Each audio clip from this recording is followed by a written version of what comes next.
નમસ્કાર વિદ્યાર્થી મિત્રો, શ્રી જે.એમ. ચૌધરી સાર્વજનિક વિદ્યાલય મહેસાણા ધોરણ 11 વિજ્ઞાન પ્રવાહ પ્રકરણ 1 રસાયણ વિજ્ઞાનની કેટલીક પાયાની સંકલ્પનાઓ. તો મિત્રો, છેલ્લે આપણે તાપમાનની ચર્ચા કરેલી.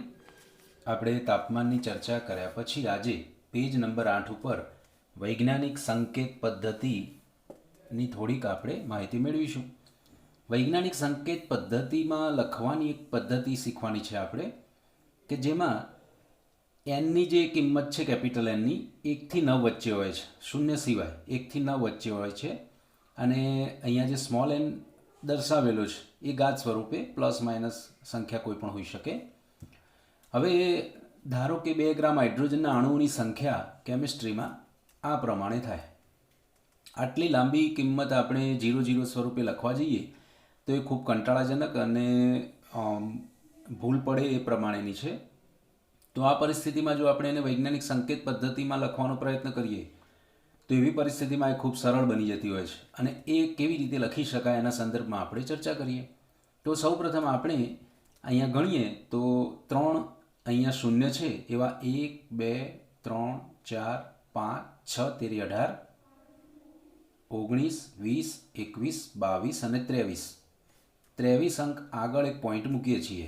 જો આ ગ્રીન તીર બતાવ્યું છે એ પ્રમાણે પોઈન્ટ એ દિશામાં આગળ વધતો હોય, એટલે કે જમણીથી ડાબી તરફ આગળ વધતો હોય તો પ્લસ ઘાત લખાય, એટલે કે 6.02 ગુણ્યા 10ની 23 ઘાત થશે.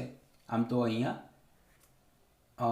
આ પ્રમાણે લખીશું 6.022 ગુણ્યા 10ની 23 ઘાત. તો અહીંયા પ્લસ ઘાત લખાશે 10ની 23 ઘાત. પોઈન્ટ આગળ હંમેશા અમે કીધું એ પ્રમાણે કેપિટલ એનની કિંમત છે 1 થી 9 વચ્ચેની જ હોવી જોઈએ, એ પ્રમાણે લખવાની પદ્ધતિ છે. એ પ્રમાણે આપણે એક બીજું ઉદાહરણ જોઈએ, જેમાં 0 પોઈન્ટ આ પ્રમાણે ઘણા બધા શૂન્ય છે અને અહીંયા 166 લખેલા છે. તો આ પરિસ્થિતિમાં આ જે પોઈન્ટ છે એને આ ગ્રીન તીર છે એ પ્રમાણે આપણે ડાબાથી જબા તરફ લઈ જઈએ છીએ. એટલે જો ડાબીથી જમણી તરફ જતા હોય તો ઋણ ઘાત સ્વરૂપે આપણે અહીંયા 10ની ઉપર ઘાત લખવાની થશે. આધાર હંમેશા 10 હશે, એના ઉપર ઘાત લખવાની થશે. તો પોઈન્ટ પછી આપણે અહીંયા 1 છે એના પછી પોઈન્ટ મૂકવાનું થશે.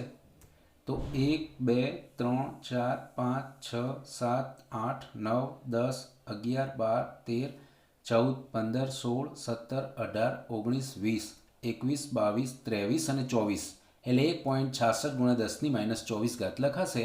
આ આપણે આ લાંબા સ્વરૂપનું આવું વૈજ્ઞાનિક સંકેત પદ્ધતિમાં ટૂંકું સ્વરૂપ લખી શકીએ. એ પ્રમાણે એક બીજું ઉદાહરણ જોઈએ, 232.508. તો આમાં આ જે પોઈન્ટ છે એ 2 પછી આપણે મૂકવાનો છે, કારણ કે આપણે પોઈન્ટના આગળ કેપિટલ એન લખવાનો છે, એટલે કે 1 થી 9 વચ્ચેની કોઈ સંખ્યા લખવાની છે.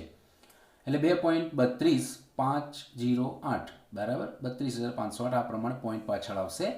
અને આપણે કેટલા પોઈન્ટ આગળ ખસેડ્યા, તો 1 અને 2 આંકડા આગળ પોઈન્ટ ખસેડ્યો છે એટલે 10ની 2 ઘાત આવશે. દશાંશ ચિહ્ન આપણે 2 આંકડા આગળ લાવ્યા છીએ એટલે 10ની 2 ઘાત થશે. એ પ્રમાણે અહીંયા જુઓ 1 2 3 અને અહીંયા 1 પછી મૂકવાનું થશે, એટલે 1 2 3 4 પોઈન્ટ આપણે આ દિશામાં એટલે કે માઇનસ ઘાત સ્વરૂપે લખાશે. તો અહીંયા 1.6 ગુણ્યા 10ની -4 ઘાત થશે. આ પ્રમાણે ઘણી બધી કિંમતો આપેલી છે સ્વાધ્યાયમાં. તો સ્વાધ્યાયમાં પણ તમે જોજો અને થોડી પ્રેક્ટિસ કરજો. તમને બતાવી દઉં 1.18 જે આ ટોપિક છે ને એ તમારે આના જે જવાબો છે એ લખવાના છે. તમે અહીંયા લખી દેશો પેન્સિલથી તો પણ વાંધો નહીં, પેન્સિલથી લખજો એટલે કદાચ કોઈ ભૂલ પડે તો આપણે એને સુધારી શકીએ. ત્યારબાદ આપણે આગળનો જે મુદ્દો છે એમાં જઈએ. વૈજ્ઞાનિક સંકેત પદ્ધતિ પેજ નંબર 8 ઉપરથી હવે 9 પેજ ઉપર આપણે જઈએ છીએ. ગુણાકાર અને ભાગાકાર. આ સ્વરૂપ છે ગુણાકાર અને ભાગાકારનું 5.6 ગુણ્યા 10ની 5 ઘાત ગુણ્યા 6.9 ગુણ્યા 10ની 8 ઘાત. ગુણાકાર પણ એક અગત્યનો મુદ્દો છે. આ એક બેઝિક જ્ઞાન છે આ પ્રકરણની અંદર આપેલું, જે આપણે 11-12 સાયન્સમાં કેમિસ્ટ્રી ફિઝિક્સ જેવા વિષયમાં ખાસ આવા પ્રકારના મુદ્દાનો ઉપયોગ કરી શકીએ. તો આ પરિસ્થિતિમાં શું કરવું, ગુણાકાર કેવી રીતે કરવો, તો બહુ સરળ પદ્ધતિ છે. 5.6 ગુણ્યા 6.9 ગુણ્યા આધાર જ્યારે સમાન હોય ત્યારે ઘાતોનો સરવાળો થતો હોય છે, એટલે 5 વત્તા 8. ભલે આપણે અહીંયા ગુણાકાર કરતા હોય પણ આધાર સમાન હોય ત્યારે ઘાતોનો સરવાળો થતો હોય છે. તો એ પરિસ્થિતિમાં આ બેનો ગુણાકાર અને આ થશે, આપણે કેલ્ક્યુલેટરથી ચેક કરી લઈએ. 5.6 6 ગુણ્યા 6.9 બરાબર 38.64 થશે ગુણ્યા 10 ની 5 વત્તા 8 એટલે 13 ઘાત થશે.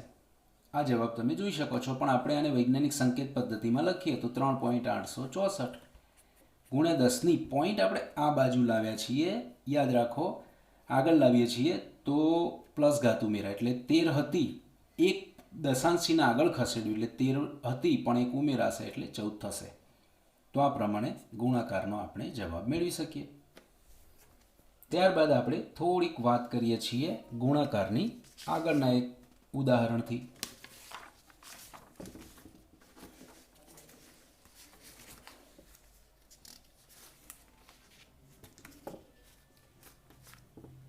અહીંયા જોઈ લઈએ. એક આ પ્રમાણે ગુણાકારનું સ્વરૂપ આપેલું છે 9.8 ગુણ્યા 10 ની -2 ઘાત ગુણ્યા 2.5 ગુણ્યા 10 ની -6 ઘાત. તો આમાં 9.8 ગુણ્યા 2.5 થશે ગુણ્યા 10 ની -2 ઘાત અને -6 ઘાત. આધાર સમાન હોય ત્યારે ઘાતોનો સરવાળો થાય એટલે -2 -6 થશે. આ બેનો ગુણાકાર કરીએ તો એનું મૂલ્ય આપણને 24.50 મળશે ગુણ્યા 10 ની -8 ઘાત થશે. કેલ્ક્યુલેટરથી આપણે ચેક કરી શકીએ છીએ. 2 પોઈન્ટ આ પ્રમાણે લખીશું. વૈજ્ઞાનિક સંકેત પદ્ધતિમાં એક દશાંશ ચિહ્ન આગળ લાવીએ તો એક પ્લસ ઘાત ઉમેરાય, અને જો એક પ્લસ ઘાત ઉમેરાશે તો આ સ્વરૂપનું સાદું રૂપ -7 થશે. તો આ પ્રમાણે પુસ્તકમાં જવાબ આપેલો છે, જે તમે ચેક કરી શકો છો. બરાબર. તો આ એક થોડી બાબત છે અને તમે ધ્યાનમાં લેજો. વૈજ્ઞાનિક સંકેત પદ્ધતિની વાત કરી, ગુણાકાર અને ભાગાકારમાં આ અર્થસૂચક સંખ્યાને કેવી રીતે આપણે લખી શકીએ એ પ્રમાણે હવે આગળ જે વાત છે એ આ પ્રકારની કિંમતોની સરવાળા અને બાદબાકીની ચર્ચા કરવી છે. ઓકે, તો સરવાળો અને બાદબાકી છે એના સંદર્ભમાં પણ આપણે જોઈએ. સરવાળો અને બાદબાકી જોઈએ પહેલાં એક ભાગાકારની પણ થોડીક ચર્ચા આપણે કરવા જેવી છે, જોઈ લઈએ. તો એનું જે કાગળ છે એ જોઈ લઈએ.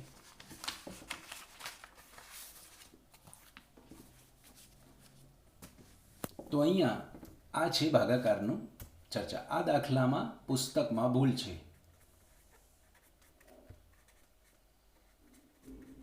છાપકામની મિસ્ટેક આપણે કહીશું તો 2.7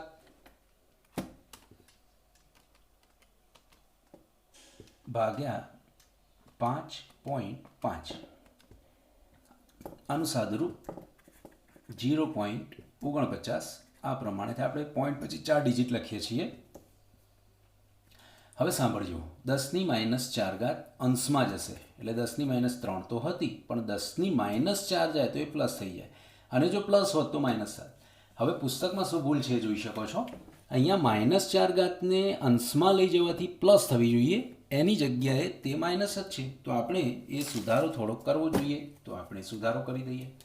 પુસ્તકની અંદર જે ભૂલ છે આ પ્લસ કરવી પડશે. -4 અંશમાં જાય તો પ્લસ થશે, અને આ જે સાદુરૂપ છે એ પણ બદલાશે, કારણ કે 10 ની 1 ઘાત થશે, અને એના કારણે આ પણ જવાબ બદલાશે.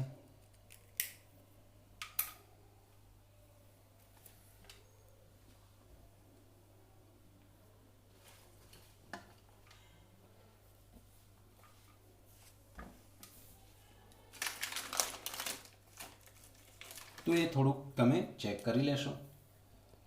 હવે આપણે થોડીક ચર્ચા આગળ લઈ જઈએ.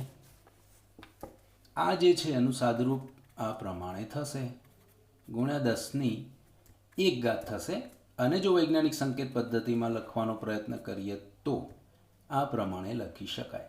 જો પોઈન્ટ આપણે બરાબરની આ બાજુ લઈ જતા હતા તો માઇનસ ઘાત ઉમેરતા હતા, આ બાજુ માઇનસ ઘાત, આ બાજુ લાવીએ તો પ્લસ ઘાત. યાદ રાખવાનું છે, આગળ લાવો તો ઉમેરવાનું, આમ લઈ જાઓ તો બાદ કરવાનું છે. તો આ બાજુ પોઈન્ટ 1 ખસેડીએ છીએ એટલે -1 ઘાત ઉમેરાશે, એટલે ખરેખર તો આ પ્રમાણે થશે. કોઈ પણ સંખ્યાની 0 ઘાત એટલે એનું મૂલ્ય 1 થાય, 0 ના થાય એનું મૂલ્ય 1 થાય, આની વેલ્યુ 1 થાય, એટલે જવાબ થશે આપણો 4.909. તો આ પણ એક બાબત અહીંયા આપણે જોઈ. ત્યારબાદ આપણે થોડીક આગળની જે બાબત છે એની ચર્ચા કરીએ. ઓકે, તો અહીંયા ગુણાકાર ભાગાકારની ચર્ચા થઈ છે અને હવે આપણે નવા એક મુદ્દા તરફ આગળ વધીએ છીએ. સરવાળા બાદબાકી તરફ, પેજ નંબર 2. તો એમાં સરવાળા અને બાદબાકીમાં થોડીક પરિસ્થિતિ બદલાય છે. ધારો કે આ રકમ છે 6.65 × 10⁴ અને 8.95 × 10⁵, જે આમાં રકમ સ્વરૂપે પુસ્તકમાં પેજ નંબર 9 પર આપેલી છે. તો મિત્રો એનો સરવાળો કરવાની એક પદ્ધતિ છે. ગુણાકાર અને ભાગાકાર જેટલું કામ સરવાળા બાદબાકીનું સરળ નથી. આમાં આપણે જે ઘાત હોય છે એ ઘાતો સમાન હોય ત્યારે જ આપણે સરવાળો કરી શકીએ. એટલે 10⁴ અને 10⁵ છે, એમાંથી કોઈ પણ એક ઘાતને સમાન કરવી પડે તો આપણે 6.65 × 10⁴ ને યથાસ્થિતિ રાખી અને આ જે 10⁵ છે એમાં ફેરફાર કરીએ તો 10⁵ છે એની 10⁴ કરવી છે. તો આ દશાંશ ચિહ્નને આપણે જો એક દશાંશ ચિહ્ન આ બાજુ લઈ જઈએ તો આપણે જોયું હતું એ પ્રમાણે કે માઇનસ આમ લઈ જઈએ આ દિશામાં તો માઇનસ ઘાત ઉમેરતા હતા અને જો આ બાજુ લાવીએ તો પ્લસ ઘાત ઉમેરાય. તો હવે 3⁴ કરવી છે એટલે પ્લસ ઘાત ઉમેરાય એવો પ્રયત્ન કરવો છે. એટલે આ દશાંશ ચિહ્ન છે એને આગળ લાવવું પડશે એટલે 0.895 થશે અને 10⁴ થશે. દશાંશ ચિહ્ન 8ના આગળ લાવીએ એટલે 0.895 લખાશે, પ્લસ ઘાત 1 ઉમેરાશે અને 10⁴ થશે. હવે જ્યારે બંને ઘાત સમાન થાય ત્યારે આપણે સરવાળો કરી શકીએ. સરવાળામાં એવું હોય છે કે 10⁴ સામાન્ય નીકળી જાય અને બાકીના પદનો સરવાળો થયા પ્રમાણે